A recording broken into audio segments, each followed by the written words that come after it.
Welcome to Virtual Café, where we tell stories that slap from people who have been through the mud but never collapsed. Today's guest is Rynn NeSmith, Senior Customer Insights Analyst at the Hain Celestial Group.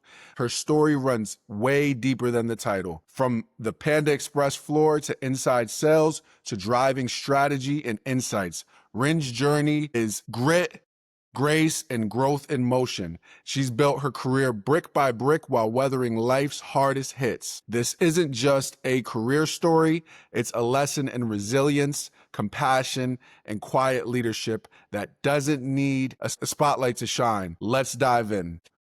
Welcome, Rynn. How are you feeling today? I'm great. I'm great. I'm happy to have you.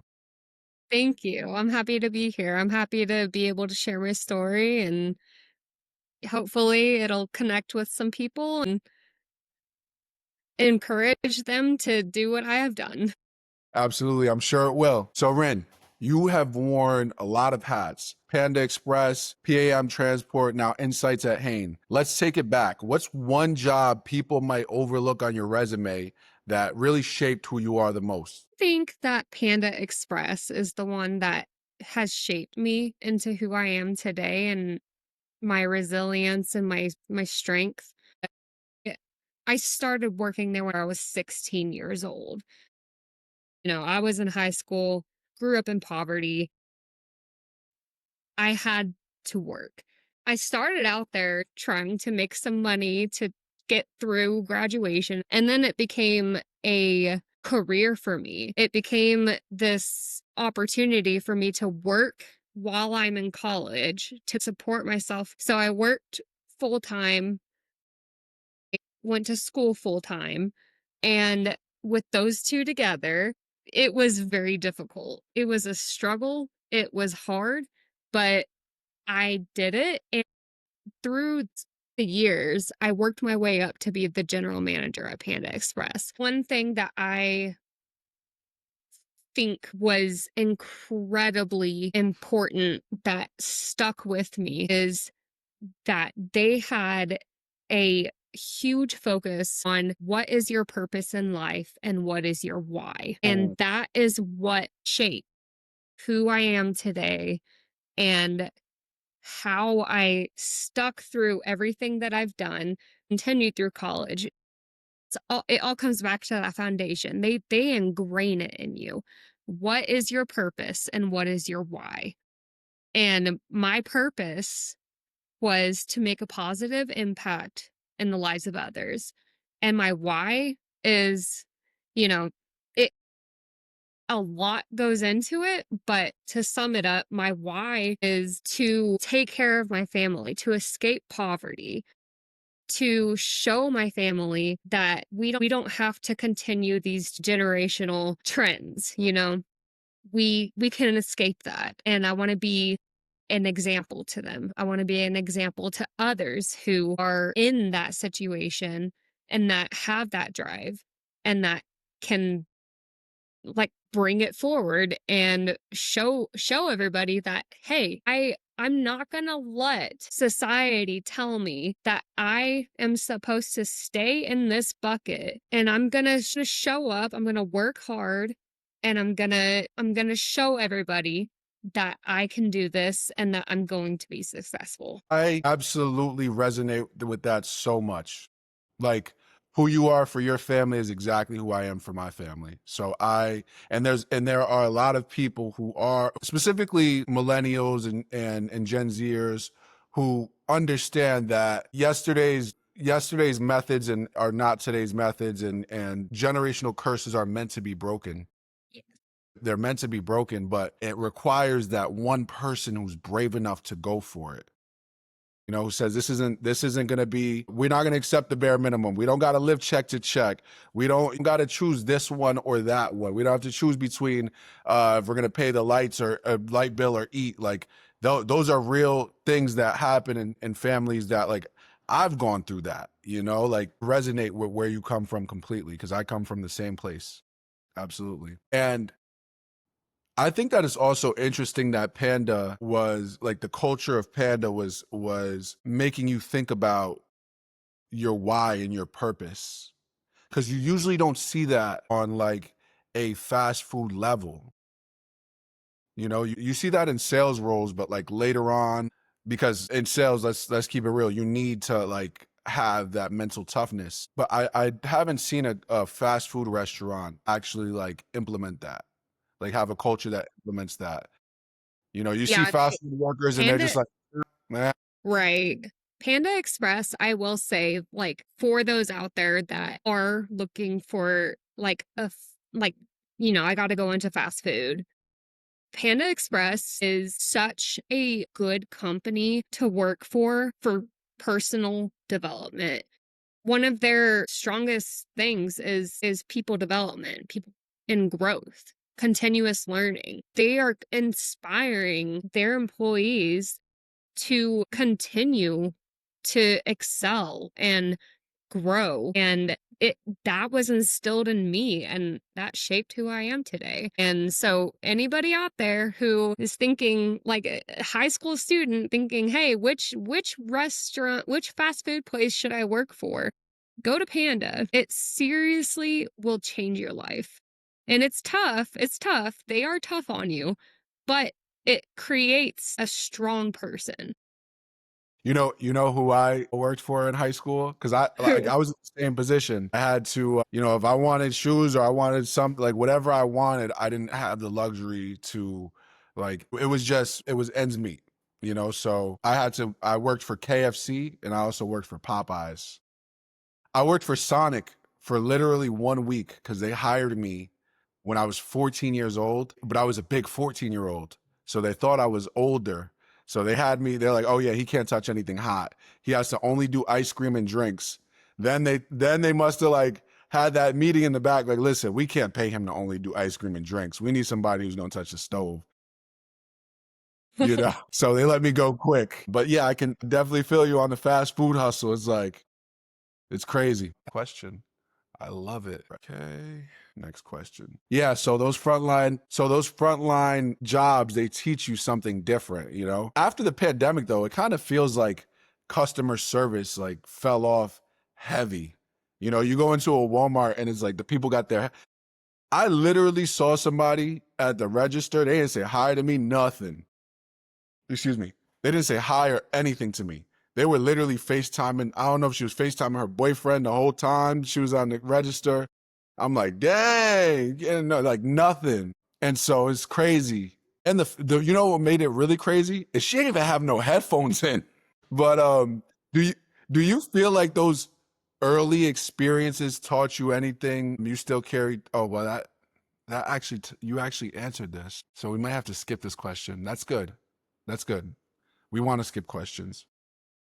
Perfect. Yeah, the pandemic changed everything, like, with customer service. It was terrifying. I I was so scared to interact with people. We had to shut down our lobby, only drive-through, masks.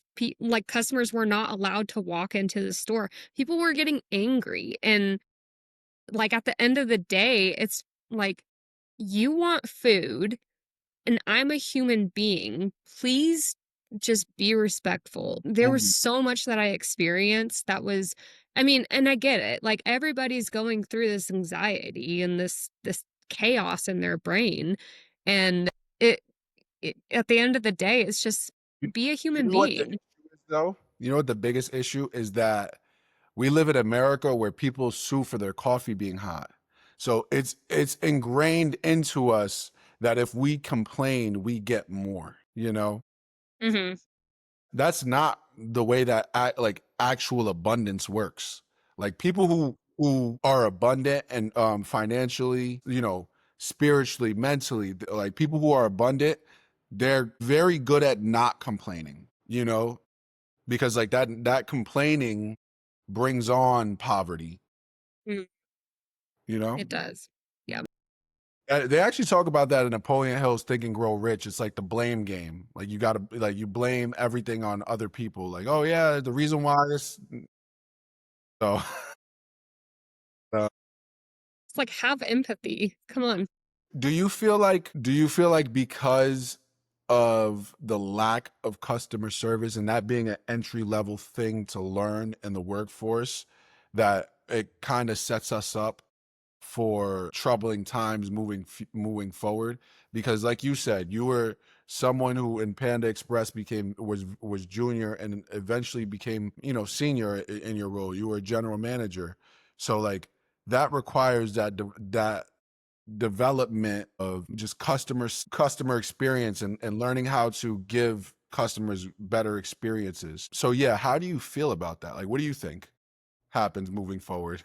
If that's like such an important entry level skill to have, what happens to those kids when they are wanting to develop into a new role or go from a junior level to a senior level? There's no perfect answer. It's just Are you saying like going from like shift lead to general manager? I just mean in life. Like Gotcha. if you don't learn how to do customer service in life, I see. Yeah. No, yeah. Customer service is such an important skill to have whenever you're, I don't like to say dealing with, whenever you're interacting with customers on a day-to-day basis, you you learn a lot. You learn about the people that are nice. You learn about the people who do kind of show their frustrations and anger and take it out on you. And you have to stand there and tell, like, just be resilient and take it. And my biggest thing that I learned from that is just kill them with kindness on those customers that are angry. You don't know what they're angry about. You don't know if because their food took an extra 5 minutes, if it's because like they have some family member in the hospital and they're mm, and so it creates this mindset of empathy and understanding. And I think that without that, like whenever you go on into the real world, into the professional world, it like your interactions with your coworkers, your interactions with leadership, your experiences in customer service and the learnings from that will come through in your professional life and in with your interactions and who you are as a person and who people see you as. that makes perfect sense, because you want to know something? If I see someone that has exceptional customer service, I will tell them flat out.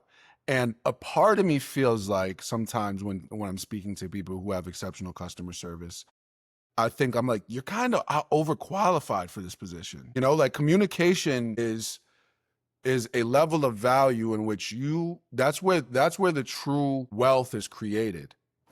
Time isn't money, right? Value is money, but you need communication. That communication level of value is where true wealth is created. And so I'll see someone with great, just exceptional customer service skills working at, I don't know, Aldi's, or well, I mean that's rare. I don't want to bad talk Aldi's, but that's rare. Let's use another one. Maybe ShopRite. I'll go into a ShopRite and I'll see someone who's just happy. They're chipper. They ask, did you find everything all right? And it's like that's when I'll tell them, like, listen, if you're ever looking changing roles, like you can gain opportunities from thinking about other people and caring about other people. You know what I mean?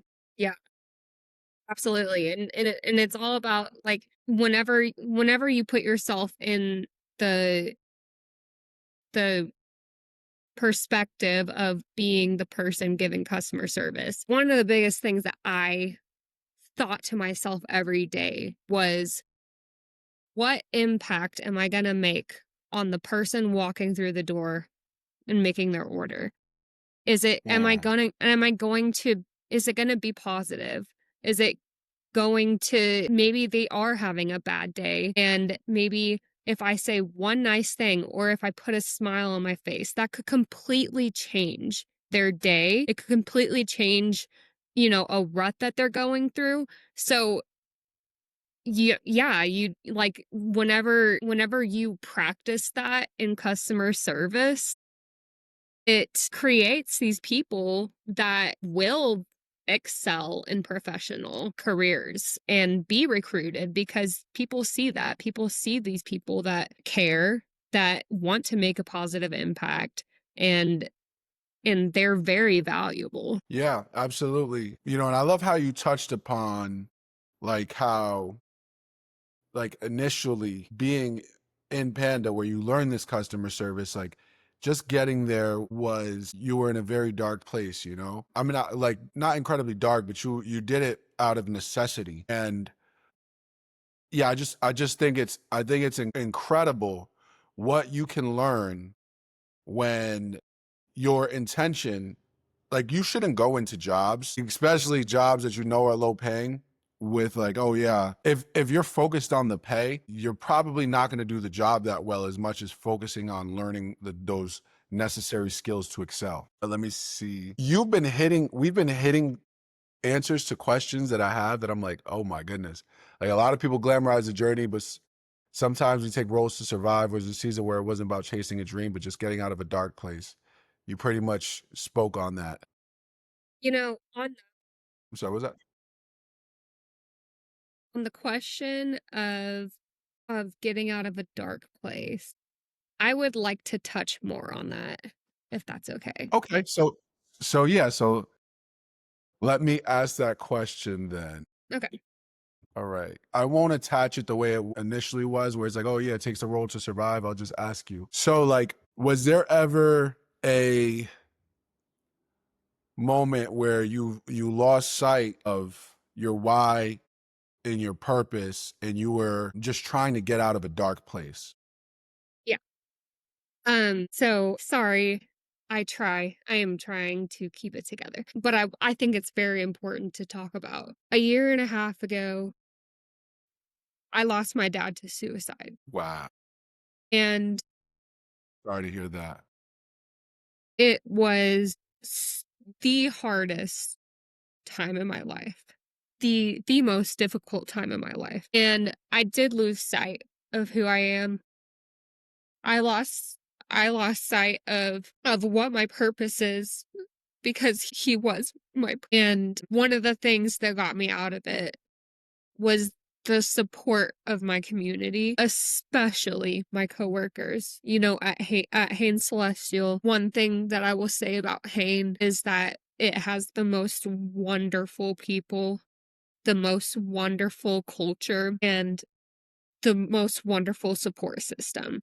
You know, I I thought whenever this happened, I thought that my life was in shambles, and I had my team and I had my friends lift me up and encourage me and allow me to grieve and allow me to feel the things that I'm supposed to feel and heal in the way that I'm supposed to and support me while also encouraging me to get up, to continue to work. It wasn't this pressure of, "Hey, we have to have you here right now." It was every morning, "Hey, are you doing okay today?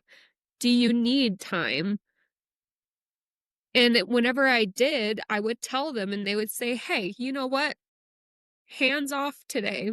Take the day off. Allow yourself to feel." And I think that that is so important in a company culture to instill that when I always go back to empathy and understanding. And yeah, so I mean, aside from that, I've been in very dark places, before. Working and going to school full time, I was in my young 20s and I kind of had this like realization that I have severe anxiety. And Mm. so then I'd had to drop 3 classes that semester because I can't stop working. I have to make money. So I had to take a step back and allow myself to take care of myself, start going to therapy, start doing the things that I need to do to take care of myself.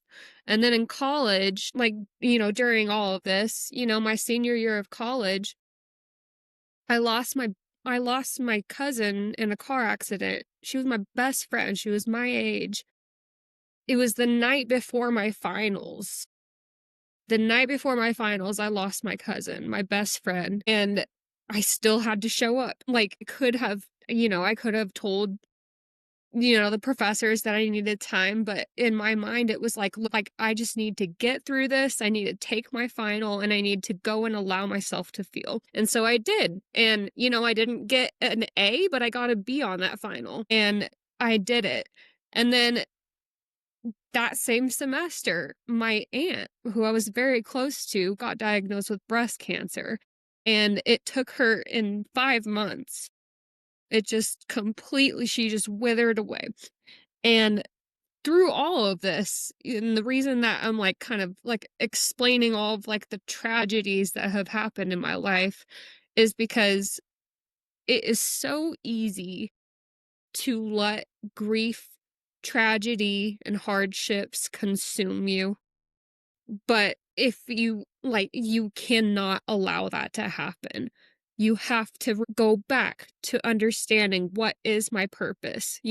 Like I said, my purpose is my family. My dad isn't here anymore. My aunt, my cousin, they're not here anymore. But I still have family that is here that Mm. I do want to show can't that we can still go after everything that we've been through. And I hope that other people see that too. And they see somebody that is strong, that fights to continue to grow, even though life can be, you know, the worst at times. And everybody has their own struggles. Everybody does. My struggles are not worse than others in any way, shape, or form.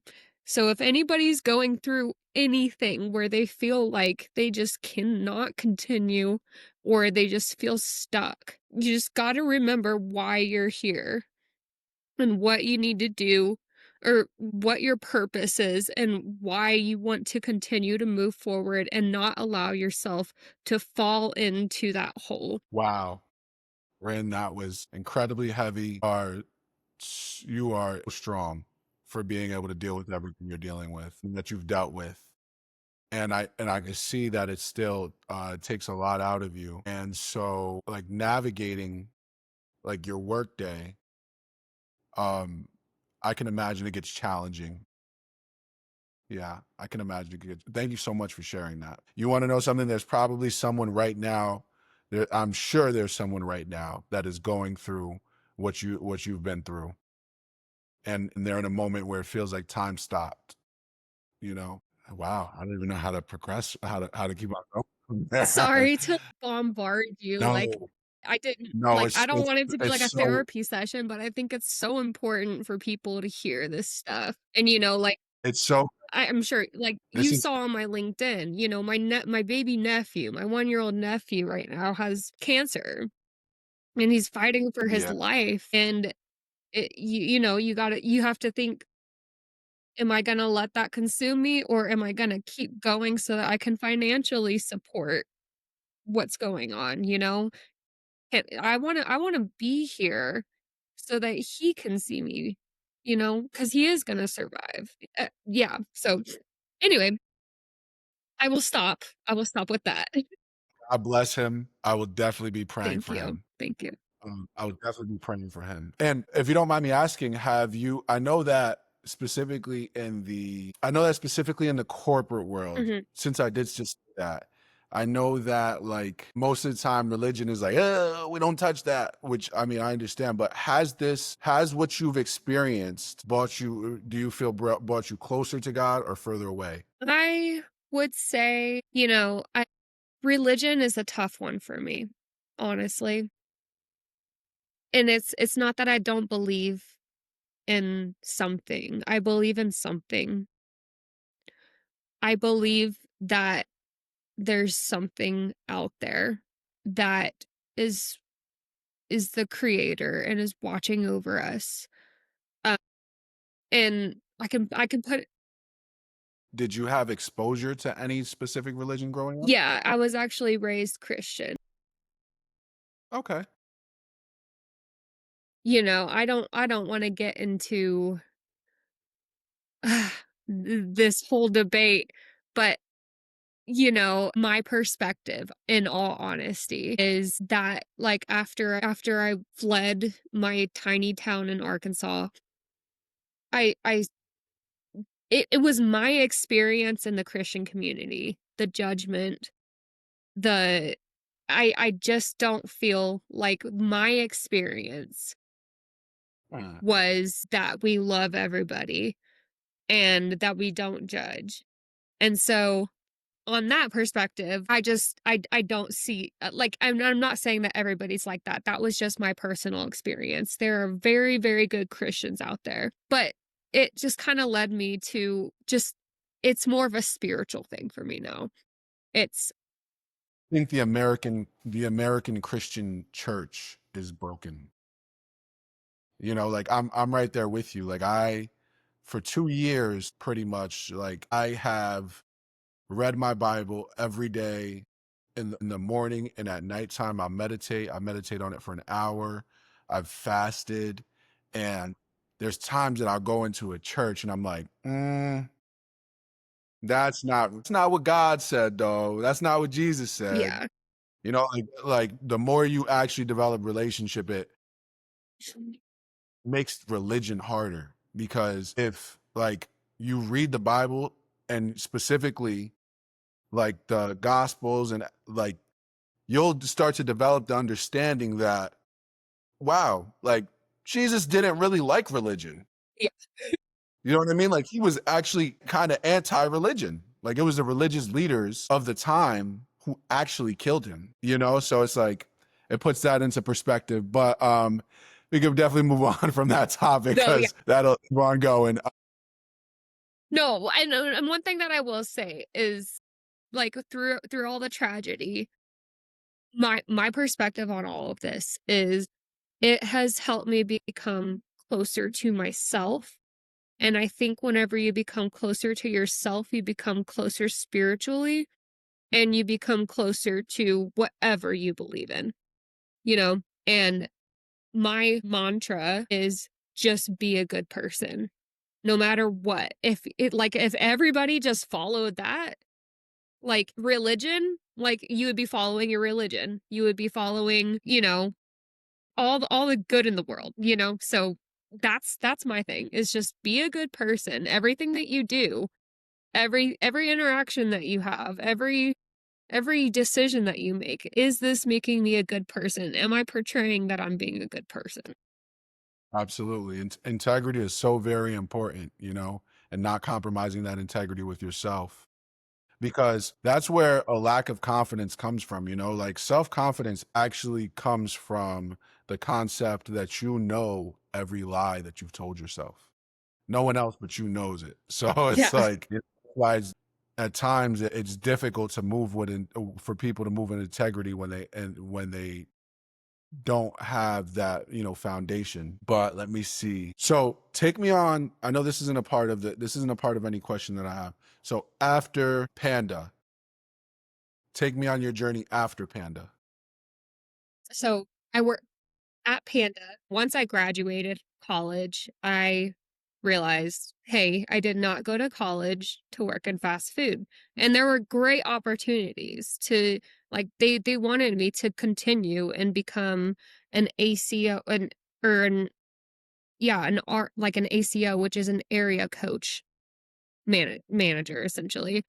And there's great money in that. There's wonderful money. But I told myself, hey, I did not go to college to continue this route. Panda was a tool for me to get through college. And so after I graduated, in all honesty, took the very first job that offered me something that was in kind of the professional world, which was to be a sales manager at Pam Transport. And I worked there for 2 years, and let me tell you, I am not a salesperson.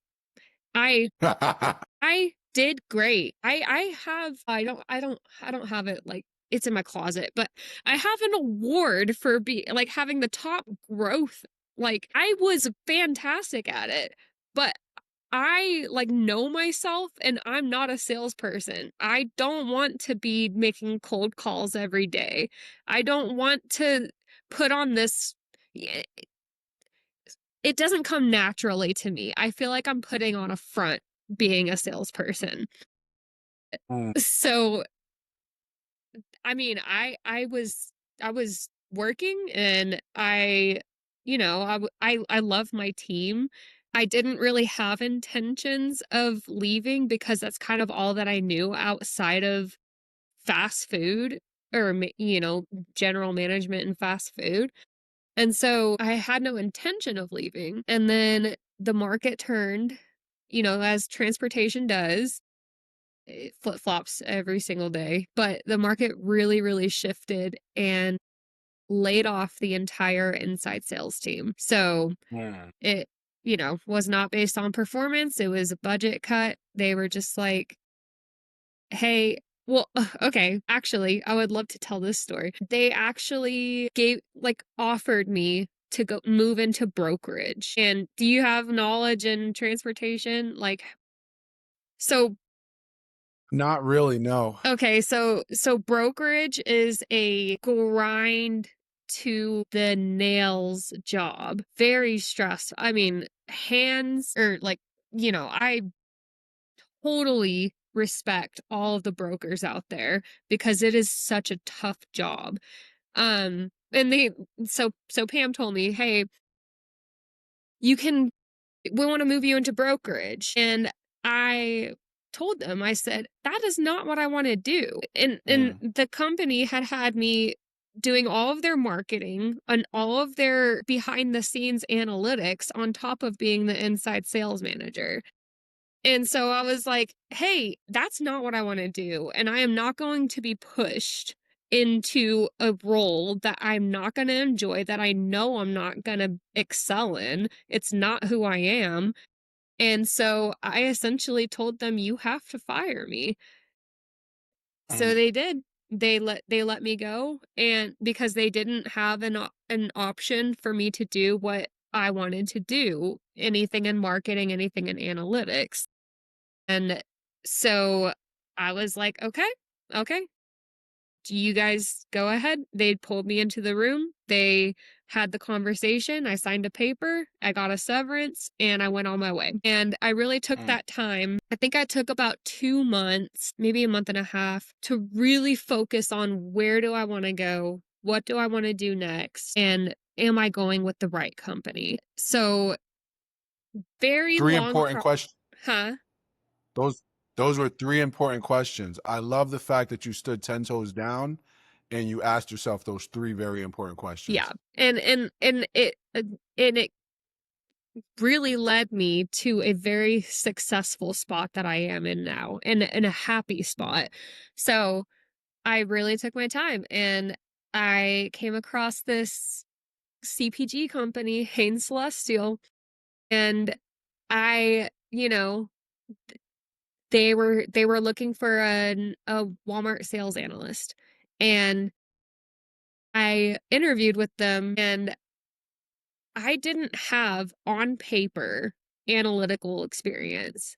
Like I Mhm. had experience from doing what some behind the scenes stuff at Pam, working in Power BI for them and stuff. But I didn't have like a specific role on paper that said, "Hey, I have experience in this." And they really saw all of my past experience with sales management or general management at Panda and then sales experience. And they saw me as somebody who is willing to learn and like passionate about analytics because that is what I wanted to do. I just needed somebody to give me a chance and say, hey, we'll teach you what you need to know because you are a hard worker. You are willing to learn. And that's what Hain did. And that was the best career move that has ever happened to me. So then from there, I was promoted to senior Walmart sales analyst. And then there was an opening to be a national account manager on the Walmart team. And I took it. And Then it kind of went back to, wait a second, I'm not a salesperson. This isn't me. And so we had a lot of conversations and they were like, what do you want to do? I was like, I want to be in the numbers. I want to be in insights. I want to look at customer behavior. I want to look at trends and I want to see what's going on so that I can feed you guys the information to make these very important decisions within the company. So they were like, they had an opening on the customer insights team. And so that led me to what I'm doing now, which is the senior customer insights analyst. And I love it. I am very passionate about it. I really think that I've finally found, like, sales analytics was like my first step. I love numbers. I love digging into trends. I love doing all that. But then whenever you pull in, who is our shopper? What are they doing? What are they thinking? Really understanding what is driving those numbers. That's what I absolutely love. And I'm so happy with where I am today. It only goes up from here, but right now there's still so much to learn. There's still so much for me to grow and just like really fine tune my skills in that and really understand it. And then from there, who knows what happens, but I'm so happy with where I am today. Okay, so I love that. I love that.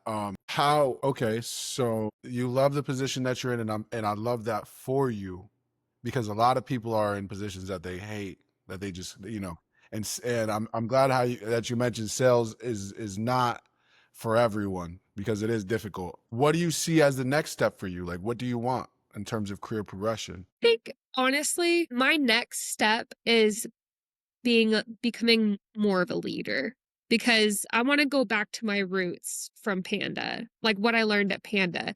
I am very good at leading a team. I managed 18 people, give or take. Wow. I managed 18 people. I created their schedules. I had to have those hard conversations with them. I got to have great conversations and I got to inspire them. And that's what I want to do in the corporate world or in the professional world. I want to bring that experience and I have a little fire inside of me that's like, I want to make a positive impact I want to lead somebody.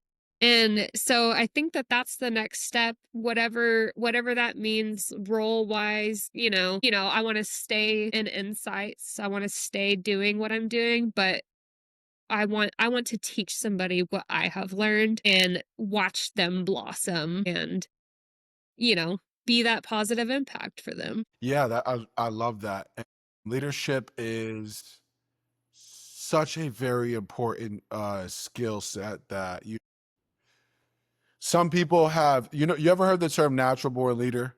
Well, there's a book called, I don't know if you ever read it. If you haven't, I would definitely encourage you to add it to your list. It's called The 21 Irrefutable Laws of Leadership by John C. Maxwell. Like, when I started getting back into reading, that was one of the first books I picked up. And it really shows you how to become a real leader, because the idea of like a natural born leader, there might be certain skills within that person that makes them a good leader, but there's other things that they just don't have within those 21 laws. For example, right? The book talks about how, like, if your level of leadership, if you're at 8, then you can't lead someone who's a 9. You would only have to be able to lead people who are like 7 and below. It's like it's things like that that you really pick up from that book. I got to read it again. There's a few books I got to read again, but yeah, I would definitely encourage you to read that one. I can tell that you know why I think you would make a great leader in any role that you're in is because of the level of empathy that you possess, because that's a very important trait to have as a leader. Empathy, you. But yeah, let me see what else we have here. And speaking on books real quick, just it has been a very long time since I have read it, but just for those that I told, "Hey, work at Panda," they require leadership management to read The 7 Habits of Highly Effective People and practice that book. Woo! What a book. So that's just something to throw out there. It's That's basically like our Bible for Panda. So, yeah, it's a good one. I've read pieces of it, but that's one of the books that I definitely have to add to the Yeah. list. It's just amongst those books when it comes to self-development that are like staple books, like Napoleon Hill's Think and Grow Mhm. Rich, Dale Carnegie, How to Win Friends and Influence People. You ever read that I book? haven't, but I have been recommended it. It is actually in my room, and I have to read it. Open it Yeah. up, read it. I'm telling you, that's a good one. You'll get through it Okay. fast. It's hard to put down. But yeah, I think because me personally, I'm someone who didn't necessarily go to college. Like I got into consumer insights and I don't have any college background. I'm self-educated, so I like to read multiple books. And I think in this generation specifically, like this era that we're in, people's attention spans are so limited that if you read, you will be unstoppable, an actual force. Most people aren't reading nowadays, or if they are they're like fake reading. So they'll like have an audio book or something like that. It's a highly effective way to read that I actually learned from Steph Curry. Playing random, right? Steph Curry of all people, but playing the audiobook while actually reading the Really? pages. Yeah, it like increases the retention. Wow. I'm gonna have to try Yeah, I do that it with the Bible. I like listen to it and read it at the same time all the because it's time. like it's adding to what like your intake. Well, it's it's audio and visual, like your like both like your visual and your audio is both being affected at the Right. same time, That's you awesome. know? I'm gonna have to do that, and I will let you know the effectiveness on it. Let me know. Excuse me. So let me grab this question. We literally have gotten through 4 questions, and I'm So loving it every sorry. moment of it. I talk a lot. No, no, no. This is perfect. This is the place for people who talk a lot. I talk a lot too. So you've moved through these different corporate lanes, right? Sales, insights, account management. You didn't, So have you ever felt like you had to like shrink or shape shift to fit in rooms that weren't necessarily built for you? Yeah, I mean, in all honesty, it goes back to that sales role. The one at Hain and then the one at Pam. I did feel like I had to shrink and just kind of put my head down and do what my role was, which it wasn't what I necessarily enjoyed. It didn't feel like who I am. But, at the end of the day, the experience is worth it. I wouldn't, what I would say is I will not ever recommend somebody to do what they're not passionate about. But if you have to, like, see the bright side out of it. See that it is going to look good for you. It is giving you skills that you would not have if you didn't throw yourself into that situation. So sometimes, yes, make yourself uncomfortable. Put yourself into a role that feels like it's not you because it helps your development. And then you can realize, "Hey, that's not for me." And then you can move on, Mm, but at least you have, like, those skills and that experience kind of ingrained into you after taking that leap and doing it. I definitely agree. Like sometimes you just got to get Yeah. through it. So this is a new one. I actually really like this question. So we talk a lot about pivots, but what I would like to know is, was there a moment where you pretty much stopped asking for permission and just started up taking space? Yes, yes. I feel like I've kinda done that at every job. I am the type of person that if I see an opportunity to develop myself and to excel, I'm gonna do it.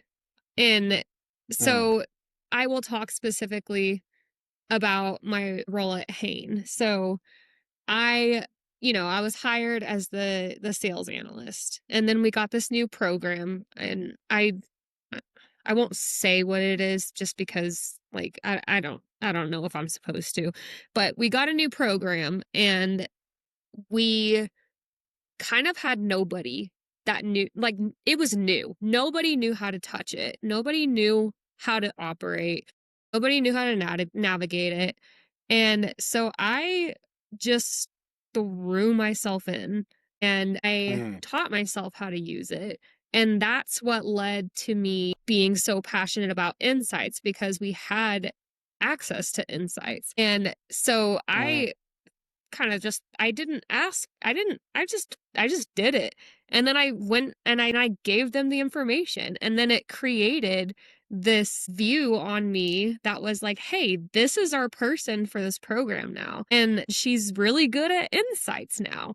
So let's put her in an insights role. And it was just, I think that sometimes like, they didn't ask me to. They didn't know who was going to do that. And honestly, it wasn't probably supposed to be me, but I did it. And mm. now it got me to where I am today. And now I'm an expert in that program. And like I have everybody from everywhere asking me questions. And it's like Rynn's the person to go to for that. Yeah, I, Yeah. I think it's important to do that stuff and just take a leap of faith and be like, hey, if I think that this can benefit me and the company or whatever wherever you're making that decision in life. And yeah, just do it and you'll see the results from it. Yeah, I definitely feel you on that, you know. Clearly I'm here doing a podcast, right? So, um I think that there are ways in which, you know, you have these, I want to say like God-given abilities and like just natural instincts or inclinations to do things. And if you were someone with a poverty mindset, you would have said, they're not paying me to do that. Ye- I'm not doing it. You know, but because you're someone who desires to serve people and help people and get better and you have ambition, you don't just see your job as a paycheck, you see your job as an opportunity for you to serve people. And you want to know a secret that people don't really know that my mentor told me? You get paid. The way humans get paid is in direct proportion with how many people you serve. I love that. The fewer people you serve, the less money. Think about it. Okay, so think about it from the perspective that we just spoke on, right? Like realistically, when you were at Panda, let's say you knew the numbers, right? Let's say there was 200 people that came into Panda Hmm. that day, right? There's 200 people. Okay, well, that's a good amount of people. You're serving each individual person with food, and that's one simple transaction. But you're really not serving them other than the fact that you're giving them food, right? And at your level, where what you do in terms of insights is you're learning ways to actually serve mass society, mass groups of people. You Yeah. know, so It's inspiring. It's inspiring. And it really does. It keeps you very motivated. It's like I can make such an impact on so many people. And one of the great things about Hain is, you know, you go back to, I mentioned earlier that I wanted to make sure I was working for the right company. And Hain is a better for you company. It is there. We create products that enhance people's lives, that give them that better for you option, that doesn't have all of these crazy ingredients and chemicals and stuff in it. It's like we are Mm, doing this to create a healthier lifestyle for for our consumers, and that is so like that I think it's so important to really choose who you're working for and what their mission is, and make sure that you stand behind that and that it inspires you, because if not, then it is just going to be a paycheck and you're not going to feel fulfilled at all. And I feel very fulfilled at Hain. It's I'm sorry. Wait, what was the last thing you I said? just said, and I feel very fulfilled at Hain. Yeah, it's not sustainable to just, I don't know. It's not I wouldn't be able to do it. Let me tell you, I am 30 years old. I probably had about 24, 25 different jobs. Wow. Yeah, I really started working when I was about 12 years old. And so I've occupied multiple jobs at a time, but the first job I ever had, I swept hair at an African hair braiding place for like 3 hours and they paid me $10. I was getting scammed. But I remember one time I was doing so bad. This was in my adult life. I was sleeping on my mom's floor with my baby mama at the time. She was pregnant and I didn't have no money. I had to like walk to just to feed Uh-huh. her. I had to like walk like a mile and a half down to the food pantry to get food, walk a mile and a half back. I got a job at Home Depot one time. I was literally there. I got hired on Monday, or yeah, I think it was on Monday. By Wednesday, I told them, yeah, I'm gonna go on my lunch break. I just never came Oh, back. You know, like, like I know what's for me and what's not for exactly. me, you know? And I was in a desperate position. I needed that Yeah, job. Probably should have held on to it a little bit longer, but I was in the lumber department too, so I was like, man. ugh, like lifting up wood, having to cut it, No. it was a Sometimes lot. you just gotta do it. You just gotta do what you gotta do and just say, "Hey, this is not for me."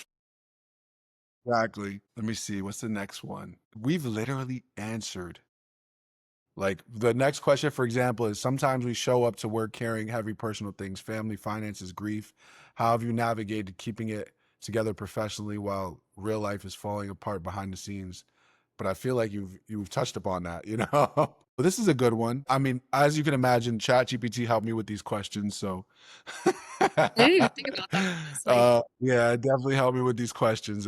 I'm not this good of a question asker. So yeah, you're clearly someone who works incredibly hard, is incredibly driven. And I'm sure you reflect yourself hard. It seems like you can be hard on yourself as well. That's the natural thing that comes with people who are incredibly driven, right? But I'm curious, how do you give yourself grace while still staying hungry for more?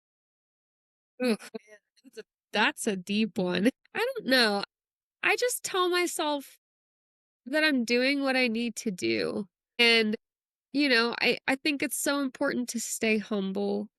And, I'm not out here broadcasting everything that I'm doing. I have a very close-knit group of friends. I don't, not a lot of people truly, truly know my story. And I don't know. I think it's just, that's just who I am. I, I have to tell myself that I'm doing what I need to do. I have to give myself some time. Sometimes I need to completely shut myself out from the world and just allow myself to have some me time, because, you know, things can get very overwhelming, especially with everything that I have going on and everything that I've been through. And I think that you just have to allow yourself to give yourself some self-care time, whether that's Mhm. whether that's, you know, sleeping really, really early. Like, sometimes you gotta do that. Making sure that you're listening to music, making sure that you are reading books, like, things that you enjoy for yourself, and find activities. I will say I do not have hobbies. I don't. Like, my hobbies You are don't. listening to music and hanging out with friends. Like, I need to get out there. That's a goal of mine. I need to get out there. I need to, like, go play basketball or something. Like, Oh, I'd be balling yeah, I mean, I up. I played basketball in high school. I loved it. Oh, you should borrow. Why not? Life is just too hard. Like, it's too busy. I tell myself that, but I know that I can make time. That's one of the things that I really like that I want to work on is creating time for like these little things. I love playing basketball. I have a little court like right down the street. I have a basketball in my car. I have not touched it in years. Like you have to let yourself do that. So I would say like giving myself grace is more like a work in progress.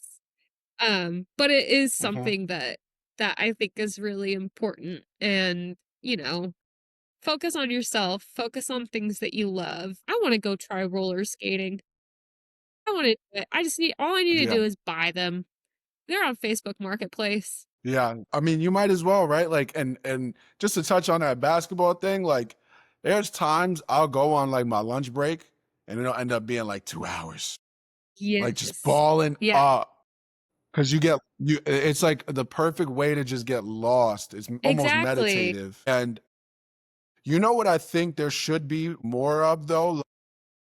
I think with basketball specifically, what makes it difficult, especially like if like I go to LA Fitness, right? So I'll go and I'll play and it'll be like 50 men all on the court for the next game. And that's what takes a lot of time too, is like, oh yeah, next. Everybody claiming next and Uh-huh. or whatever. But you rarely see like adult women's leagues or adult spaces where like women who love basketball can play Yeah. recreationally. Yeah, I mean, I honestly I I don't got even know. I got cooked. I don't mean to separate the genders of No. women and male or either, but because I got cooked one time, like a year back, there was this girl, she was like 17, 18. She was Oh, man. nice. She could shoot from anywhere. And I'm like not trying to hurt her, so I'm Right. not gonna like defend her full force, but she was giving me the work. Come over here. Boop. I'm like, That is dang. awesome. Yeah, like, whenever you, like I think that basketball is so important for like, it helps you with confidence. It helps you with, all of those, like, I don't even know how to say it, like, like, motor skills, like, your focus, like you said, like, it is like meditation. You're in your zone, and I am such a huge advocate for just going out and shooting hoops or playing with the Now, are you also a basketball huh? fan? Are you also a basketball I don't fan? really watch sports. I mean, if it's on, I'll watch it, but I don't have a team. I mean, to be fair, I just moved to Denver, so, you know, I have to support the Nuggets, obviously. But Nuggets? so they're my team, but I don't watch it, like, Well, religiously. you moved to the right city because the Nuggets have the best player in the NBA, and he should have won the MVP this year. Oh, Nikola Jokic, you know who he absolutely. is? Absolutely. He's so good. And it's like the thing that I love about him is that he's so unathletic.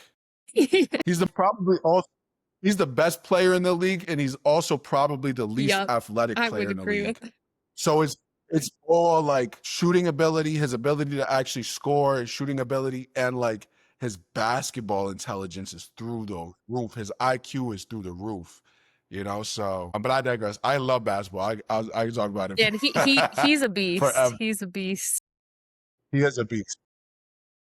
The only issue I got with him is like, why'd you choose 15? Like, do you know Melo is in Denver? Like, let Melo keep the 15. And, hopefully when hopefully they retire Melo's jersey and his.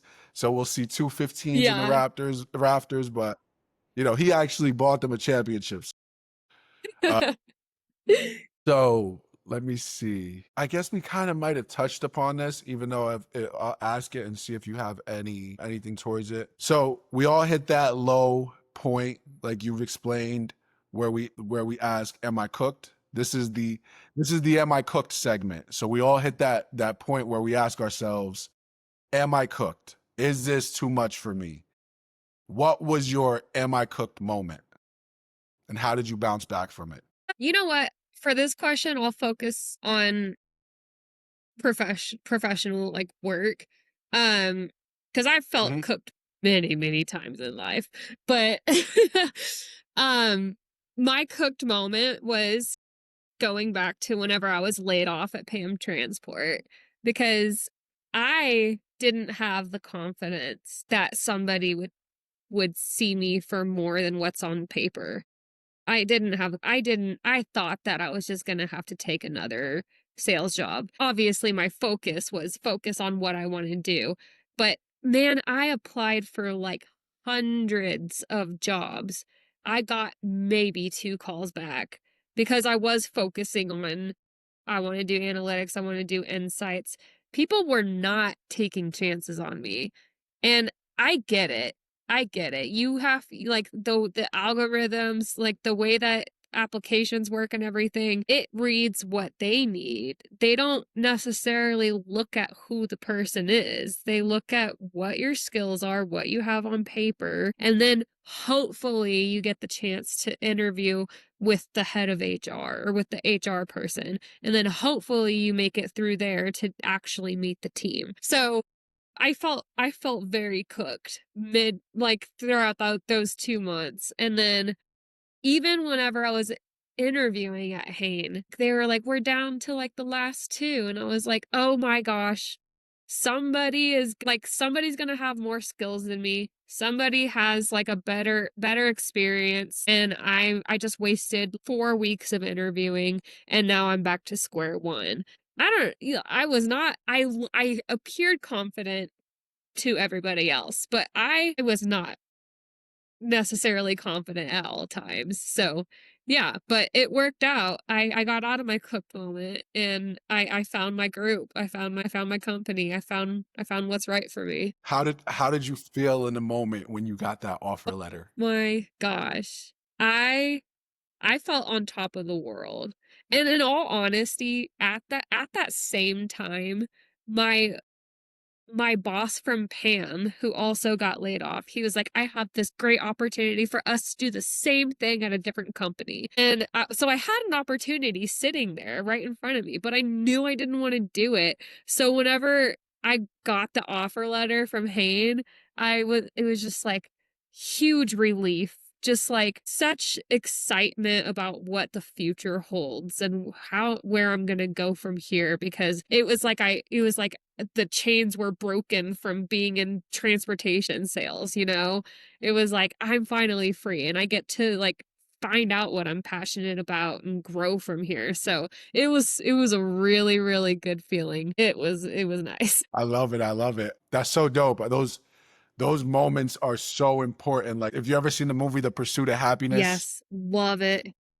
it's like that moment where he's like he walks out and he's like walking around, and he's like, "Oh my gosh, I'm actually Yeah. made it."